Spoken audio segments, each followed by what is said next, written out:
नमस्कार, मेरा नाम है विनय और आप देख रहे हैं चेतना मंच। दिल्ली विधानसभा चुनाव के दौरान यमुना नदी की सफाई एक बड़ी चुनावी मुद्दा बनी थी। बीजेपी ने इस मुद्दे को लेकर आम आदमी पार्टी को जमकर घेराव किया था। अब दिल्ली विधानसभा चुनाव में बीजेपी की जीत हो चुकी है। इसके बाद यमुना नदी की सफाई का कार्य शुरू भी हो चुका है। हालांकि नई सरकार का गठन होना भी बाकी है, लेकिन उपराज्यपाल वी.के. सक्सेना और दिल्ली के मुख्य सचिव के बीच हुई बैठक के बाद रविवार यानी 15 फरवरी 2025 को यमुना सफाई की अभियान शुरुआत कर दी गई है। कार्यालय की ओर से यह जानकारी दी गई है कि यमुना नदी की सफाई पर काम पहले से ही शुरू हो चुका है, जिसमें ट्रैश स्कीमर, वीड हार्वेस्टर और ड्रेज यूटिलिटी क्राफ्ट का इस्तेमाल किया जा रहा है। दिल्ली के एलजी वी.के. सक्सेना ने कल मुख्य सचिव और एसीएस से मुलाकात की और उन्हें तुरंत काम शुरू करने के निर्देश दिए। साथ ही मौजूदा सीवेज ट्रीटमेंट प्लांट एसटीपी की क्षमता और कार्य प्रणाली की निगरानी की जाएगी। नई एसटीपी डीएसटीपी इकाइयों के निर्माण के लिए एक समयबद्ध योजना बनाई जाएगी ताकि इसे जल्द चालू किया जा सके।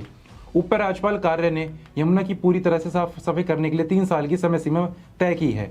इस लक्ष्य को हासिल करने के लिए विभिन्न एजेंसियां और विभागों के बीच बेहतर संबंध बनाए रखने में जोर दिया गया है।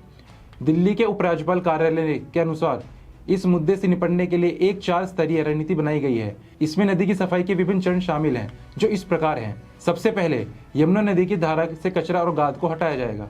इसके बाद नजफगढ़ ड्रेन, सप्लीमेंट्री ड्रेन और अन्य प्रमुख नालों की सफाई अभियान शुरू कर दिया जाएगा। मौजूदा एसटीपी की क्षमता और आउटपुट की दिनांक निगरानी की जाएगी। नए एसटीपी डीएसटीपी इकाइयों के निर्माण के लिए एक समयबद्ध योजना बनाई जाएगी ताकि करीब 400 एमजीडी सीवर उपचार की कमी को पूरा किया जा सके। इस योजना की साप्ताहिक निगरानी की जाएगी ताकि सफाई प्रक्रिया में कोई रुकावट न आए। दिल्ली प्रदूषण नियंत्रण समिति डीपीसीसी को यह निर्देश दिया गया है कि इंडस्ट्रियल यूनिट्स से नालों से गंदा पानी छोड़ने पर कड़ी निगरानी रखें। यमुना के कई हिस्सों में जहरीली झाग बनने की समस्या रही है, जिसे खत्म करने के लिए सख्त कदम उठाए जाएंगे।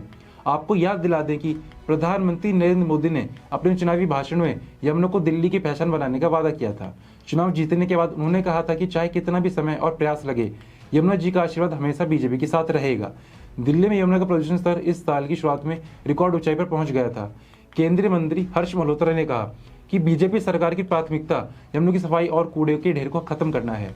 उन्होंने आश्वासन दिया है कि कार्य निर्धारित समय पर किया जाएगा। आज की खबर में सिर्फ इतना ही। ऐसी और खबरों के लिए देखते रहिए चेतना मंच। धन्यवाद।